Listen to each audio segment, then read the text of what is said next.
When you talk about tragic Bleach characters, the second Espada, Barragan Louisenbarn, is probably not a character that necessarily comes to anyone's mind. After all, he is pretty much the archetypal, stereotypical god-king villain who shouts down at everyone, calls everyone beneath him ants, and says his power is absolute, and you're really not supposed to feel too much sympathy for a guy who is a skeleton in a huge black robe, kind of looks like the Grim Reaper, and just really looks like the personification of all things evil.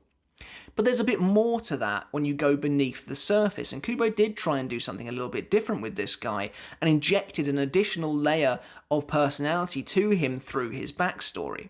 And as he dies in the Fate Karakura Town arc, we do get the briefest of glimpses at Barragan's history. Perhaps not his origin, but certainly a time way before Aizen in Las Noches, way before Aizen had had a chance to have his way with Hueco Mundo and change it to his liking. This is a time when natural law ruled, and Barragan ruled because he was the strongest above all else. And it's really interesting to get to see Hueco Mundo in a more natural state than the almost false civilization that Aizen brought to the place when he changed everything up. Barragan is an interesting villain because unlike most of the other Arrancar, you get to see how Aizen's ascension to the throne of Las Noches directly affects him. He is essentially in the way of Aizen's path to godhood in that sense, and Aizen has to remove this relic of a time gone by to take the seat for himself. In many ways, Barragan is that relic of a time gone by. He is standing in Aizen's way. He is a totem of the past that needs to be swept aside, out with the old, in with the new. That's exactly what Barragan's backstory is all about. In that sense then, while Barragan is your pretty stereotypical, egotistical villain, and you're not necessarily supposed to feel any sympathy for him, he's quite interesting as a character focused entirely on the concept of time and aging and this idea that nothing lasts forever.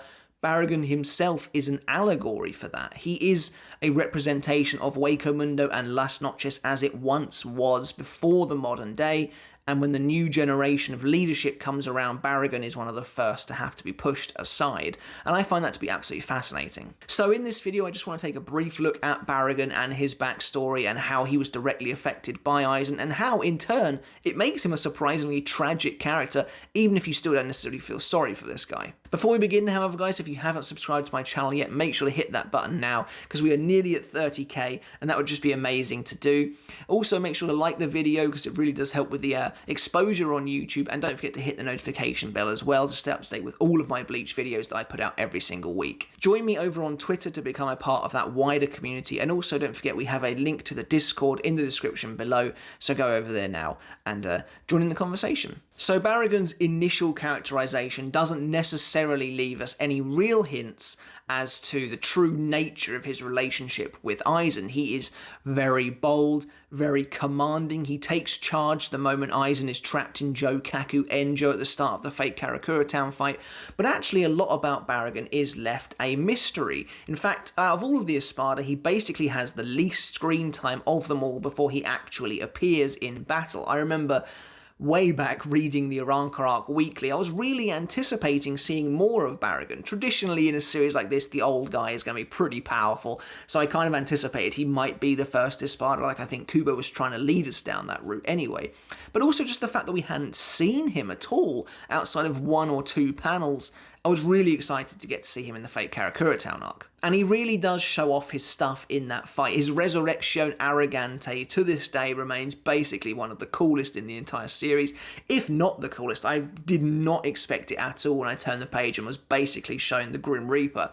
But it is a phenomenal design, and Kubo was at the top of his game when he designed Arrogante and Respirar. But really, Barragan doesn't appear to be anything more than a simple obstacle for the Shinigami to try and overcome in the Battle of Fate Karakura Town. And yeah, he is tough and he is dangerous, and there's definitely some kind of notion that maybe there's a bit more to him than you might initially suspect, but for the most part, he's just another bad guy. However, as he dies, we gain some insight into his time as the ruler of Hueco Mundo. You discover that he was actually the literal king of Hueco Mundo, the God King, in fact.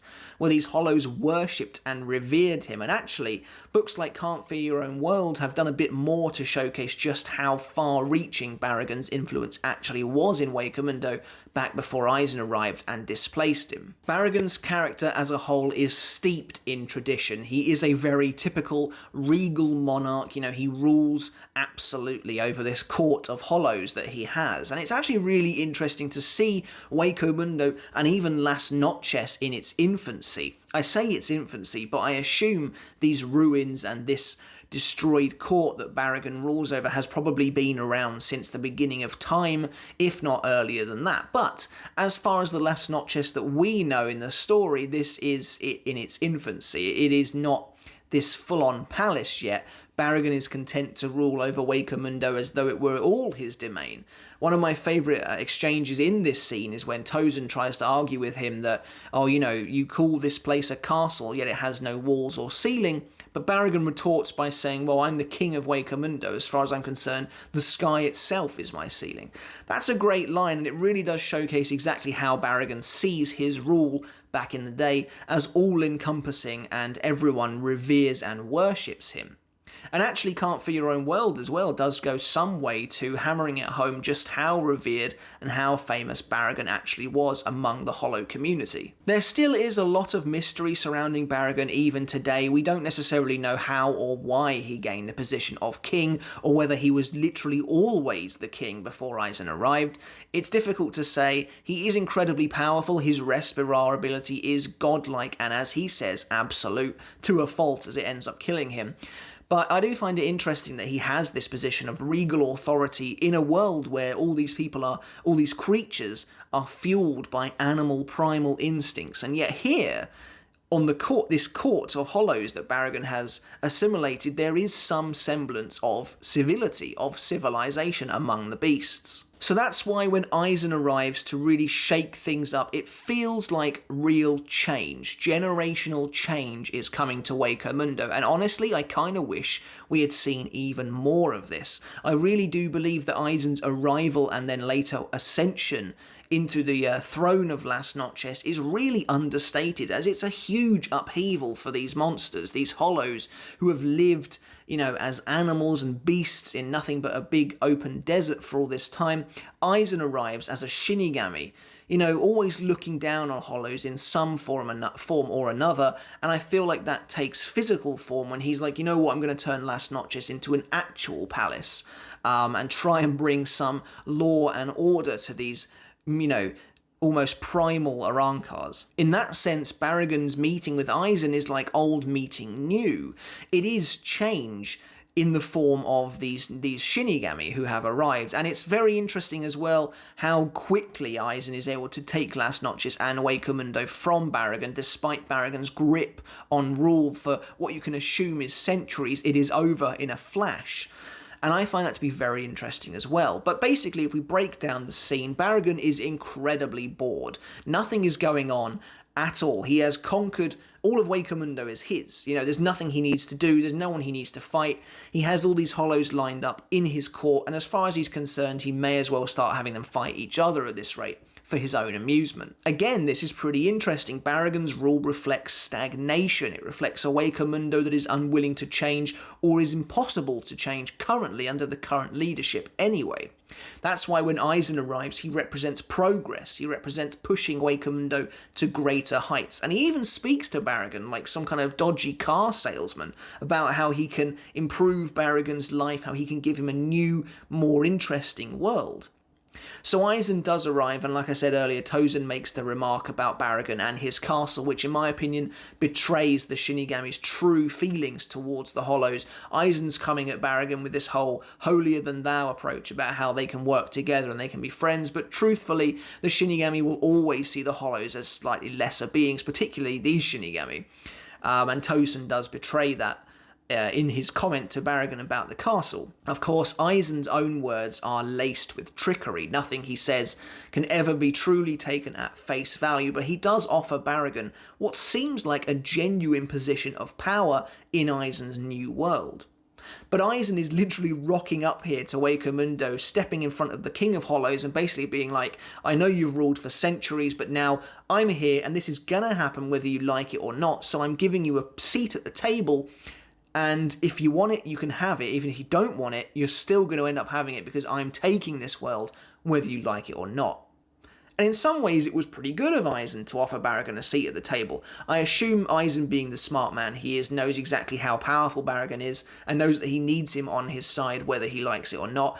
You have to assume that Barragan probably could put up a decent fight if he wanted to. He is incredibly powerful, and like we said before, Respirar is a pretty monstrous ability. But I think Aizen does come at this in a very smart way. He usurps control from Barragan almost immediately by shutting down his operations without a second thought. What's interesting about this as well is that almost the very first thing that Aizen does is release Hueco Suigetsu. Now clearly this is all part of his larger plan to reveal to Barragan that actually the world he thinks he has is nothing more than an illusion. But also I wonder if he does that immediately just in case he's afraid of retaliation, afraid of Barragan fighting back, and therefore by releasing Hueco Suigetsu immediately upon arrival, he's already prepared for a possible fight. It's not hard to understand Barragan's thought process during this scene. He's been ruling Hueco Mundo for God knows how long at this point, and then this random Shinigami shows up and basically says, look, if you follow me, I'll give you a new world and a new power. Barragan, of course, laughs it off as being nothing more than nonsense and commands his men to attack Aizen, but then Aizen activates Hueco Suigetsu and reveals that Gin and Tosen have butchered Barragan's entire court. And just like that, the old has been swept aside. The new has moved in. Aizen is going to take over Las Noches and turn it into something new, bring civilization to Hueco Mundo, and Barragan has to go. And I think that's very, very interesting. I think it's definitely done obviously on purpose. Barragan's whole character is about the passing of time. Again, like I mentioned before, how absolutely nothing lasts forever. And it is still quite tragic. Barragan loses everything to Aizen in the blink of an eye after having ruled for so many years. But what's also interesting as well is that Aizen's rule isn't necessarily a bad thing for Barragan, but Barragan doesn't obviously see it that way. But you have to remember that Barragan is ruling over nothing, essentially. Barragan is so bored at the start of his backstory that he wants to have his own men fight and kill each other, and then after they were gone, what would he have then? But Aizen does institute a new world. He does bring about something interesting into Hueco Mundo for them to do, and therefore Barragan does also gain a new power thanks to the Hogyoku, but He doesn't see it that way. He just sees that he has lost everything he once had as the rightful king of Hueco Mundo, and he clearly never lets go of that status of king either, as he obviously spouts it to Hachi a lot as they fight. Of course, Barragan has been well and truly duped by Aizen. He's now lost absolutely everything, and Aizen hammers it home with one last insult, saying that he reminds him of a Shinigami, which obviously drives Barragan mad. And I do love that the last thing Barragan does before he passes away is try and kill Aizen again. He launches Grand Kaider at him for one last attempt at killing the guy who stole everything from him. And you have to think about how Barragan has been feeling this entire time. Barragan has been following Aizen as a member of his Espada, also number 2 as well, which is something we'll get into in just a sec. Barragan's been following Aizen, he's been basically doing as he's been told this whole time. And again, I wish we'd seen maybe a bit more of Barragan in Hueco Mundo, because clearly he wasn't happy to be there. He wasn't happy to be in Las Noches. He almost feels like he is a prisoner of Aizen's in a way. And Barragan himself is like remembering kind of the olden days, which I think is quite fascinating actually. But he does die trying to finish off Aizen and is of course unsuccessful. Now the anime goes even a little bit further with this, which I enjoyed, and it shows Aizen talking specifically to Stark, Barragan and Harabel just before the fake Karakura Town fight, and Barragan is very clearly not too pleased to be taking orders from Aizen directly. You do get a little bit of this in the manga. You get a hint to Barragan's opinion of Aizen anyway. Barragan obviously knows his place at the moment, even if he doesn't like it, but he refers to Aizen as the boss, rather than actually calling him Aizen-sama like most of the others do, or Lord Aizen. He just refers to him as the boss, and that as soon as Aizen is out of action, Barragan's like, I'm taking over whether you like it or not, even talking down to the first Espada, Stark. Speaking of numbers, now I'm not going to get hugely into this debate. I have done an entire video on whether Stark was worthy of being the first Espada or not, but Barragan's power does seem like it would lend itself to being the first Espada. He is incredibly strong, and Respirar is a monstrous ability. And a lot of people have debated over the years that Aizen gave him number 2 so he would learn his place, so that he would feel forever mocked by Aizen and his ranking system, and I could absolutely see this. It's definitely something Aizen would do. Rather than confront Barragan directly about it, he would just eternally mock him by slapping the label of 2 on him and basically saying you have to live with that for the rest of your life. But either way, I think Barragan is a super interesting character, and yeah, he's not the deepest character in Bleach, and he's not even the deepest Espada, but I do think of all the Espada, he is in many ways kind of overlooked and underrated in some ways. I think Stark and Harabel were eternally more popular than Barragan, so that didn't help either, but Barragan gets way better treatment than Harabel in the manga as far as I'm concerned. And it's really cool to see. It's really cool to see, for me at least anyway, the ancient version of Las Noches. It's really, really cool to see Barragan ruling over this court of hollows that is just, again, steeped in the history of Hueco Mundo, but also how it really is like he's ruling over a stagnant world, a world that is afraid of change and is unable to move into the light. You can almost imagine it like this group of like monsters in the darkness pretending they've got some kind of civilization, but really Barragan's just sat there like, I've got nothing to do, nothing even to fight for. Then Aizen arrives and shines light on Hueco Mundo and basically says, you know, like, I'm taking over this place whether you like it or not. You can work with me, and if you do, that's fine. I'll give you a brand new world. Even if you don't want to, you're going to anyway, because, you know, you've got no way out. And I think that's so interesting. I think it's so interesting that Barragan really doesn't have a way out, and he only kind of sees one when he dies, and that's to try and kill Aizen, but obviously he fails. So yeah, that's really all I want to talk about today, guys. I hope you enjoyed the video. Barragan's backstory is a super interesting one. It's not the longest and it's not the deepest, but I do think it has major ramifications for the world, and I think I'd love to have seen more of that transition into Aizen's Hueco Mundo from Barragan's. I think it's really interesting that Aizen tries to bring with him this civility, this idea of civilization, trying to turn these mindless beasts into upstanding warriors, essentially, which I find to be very interesting. Like, you would never imagine Barragan sitting down with the top generals of his army, giving them tea. You know, you can just imagine Barragan looking at that teacup and being like, what is this? Like thinking like, this is pathetic. This is not Hueco Mundo. And it's not. Technically, it's not. I think it's interesting, obviously, when Aizen is defeated and goes to prison, Hueco Mundo in some way returns to its former state. You know, Las Noches is in ruins. It truly is symbolically the end of Aizen's rule of Hueco Mundo, and the Arrancars have taken it back again, and I like that. I think it's almost like nature in a way, you know, when nature will take back civilization if it becomes abandoned or something. So obviously Harabel is now the leader of Hueco Mundo. The Quincy's arrived, but they were dispatched pretty quickly. I wish we'd seen more of that as well, the actual occupation of Hueco Mundo, but regardless, that's basically all I wanted to talk about today, guys. I have kind of rambled a bit, but I hope you enjoyed it. I hope you enjoyed my allegory about the passing of time and how it relates to Barragan being pushed out of the way so Aizen can take over. But if you enjoyed this video, guys, don't forget to hit the subscribe button. I'd really, really appreciate it. And until next time, I'll catch you later. I'll see you then.